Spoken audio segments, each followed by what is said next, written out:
რუსთავში კავკასიის ავტოცენტრი გაიხსნა, სადაც მომხმარებელს მაღალი დონის სერვისს გაუწევენ. ობიექტი 2000 მანქანას დაიტევს და 46000 კვადრატულმეტრზეა გაშლილი.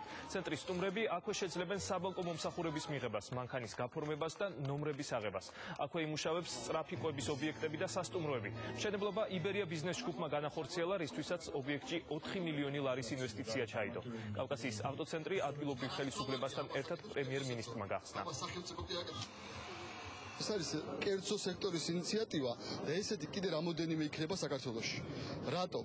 იმიტომ რომ საქართველო ჩამოყალიბდა ამ გამარტივი პროცედურების გამო რეგიონში ერთ-ერთ მთავარ ცენტრად. რეგიონალური ცენტრია დღეს საქართველოს ვაჭრობის ინვესტიციების თვალსაზრისით და ესეც ერთ-ერთი ამის მაჩვენებელია.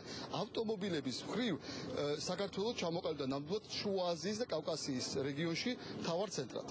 ავტომობილები არის დღეს საქართველოს საექსპორტო პროდუქციაში ნომერი 1 საექსპორტო პროდუქტი. ანუ სულ სხვა ტიპის ეკონომიკა ჩამოყალიბდა საქართველოში იმ რეფორმების გამო, რომლებიც ჩვენ გავატარეთ. ძალიან მნიშვნელოვანია რუსთავი და უფრო კონკრეტულად ეს ადგილი ხდება მთლიანად რეგიონში და არა მხოლოდ ჩვენს რეგიონში, არამედ შუა აზიაში ცენტრი ავტომობილების მომსახურების ყიდვა-გაყიდვის. ეს არის ძალიან მნიშვნელოვანი. ეს მიწები ადრე პრაქტიკულად არ მუშაობდა არც ქვეყნის ეკონომიკაზე და პირიქით საფრთხეს უქმნიდა ქალაქ რუსთავს. დღეს აქ უამრავი ადამიანი დასაქმდა. პირველ რიგში იქნება ტრეიდინი, ანუ ძველი მანქანის გამოცვლა შესაძლებელი იქნება ახლით. იქნება ყველა ბრენდი წარმოდგენილი ახალი მანქანები.